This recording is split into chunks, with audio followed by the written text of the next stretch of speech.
featured guest, John Goldsmith, is watching tomorrow's U.S. inflation announcement closely, and he joins us now with a take on what we may see here and whether, John, the market is justified in pricing in the Fed rate cuts that investors hope are coming and many investors believe are coming. And I can tell viewers that what we're expecting to see tomorrow in U.S. inflation is core inflation moving down to 3.8% from 4% in November. These are December numbers that will be released this morning.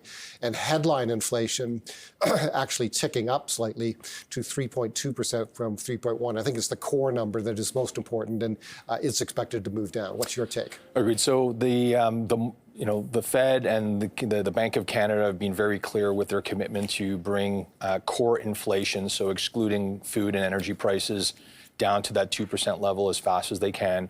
And as you said, the number that's expected is at 3.8. But while the CPI is not the preferred gauge of inflation for the Fed, they prefer to use PCE, personal consumption expenditures, which typically comes out at the end of every month. Right. This is, call it a preamble to that number because it comes out 15 days before. And the numbers typically directionally move in the same fashion.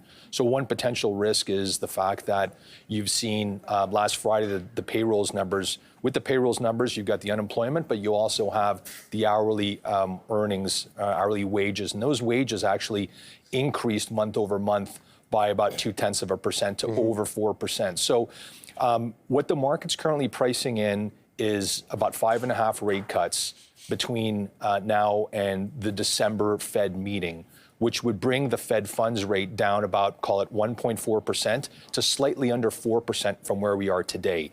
The big issue, however, is that the dot plot. So when the Fed comes out with their meetings, and there's 8 or 9 meetings that they have during the year, all Fed members come up with their anticipation of where the Fed funds rate will be over the next 12, 24, and 36 months, hence this dot plot.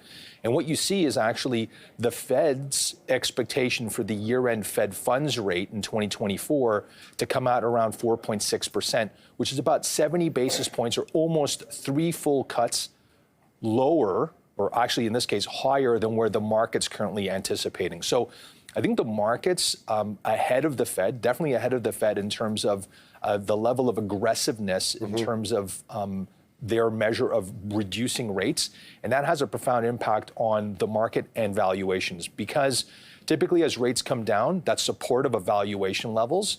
And the issue today is that both in Canada and the U.S., the market is roughly about 8 to 12% higher in terms of multiples where we were this time last year. Right. So Canada's at 13.5 versus 12.3 at the end of 2022. These are PE multiples? PE, next 12-month blended forward multiples, which basically is the multiple expected at the end of the year. And in the case of the U.S., you're at 19.6 times versus 16.9. And why this is important is, first of all, we're at a higher level in multiples than we were this time last year, but the narrative is the same. If we dial it back 12 months, the expectation was that we would get a pivot in the second half of 2023. We didn't get the pivot. In fact, rates went up a further 3 times, so 75 basis points. So now the expectation or the risk to the market is that the market's already pricing in 6 cuts for next year, 5 in Canada. If we don't get that, the market's probably setting itself up for a choppy second half of the year, even though I know it's, election years, and usually in election years, U.S. market does well, but there's a question of borrowing too much from the future, and I think that might be a case that happened this year. Okay.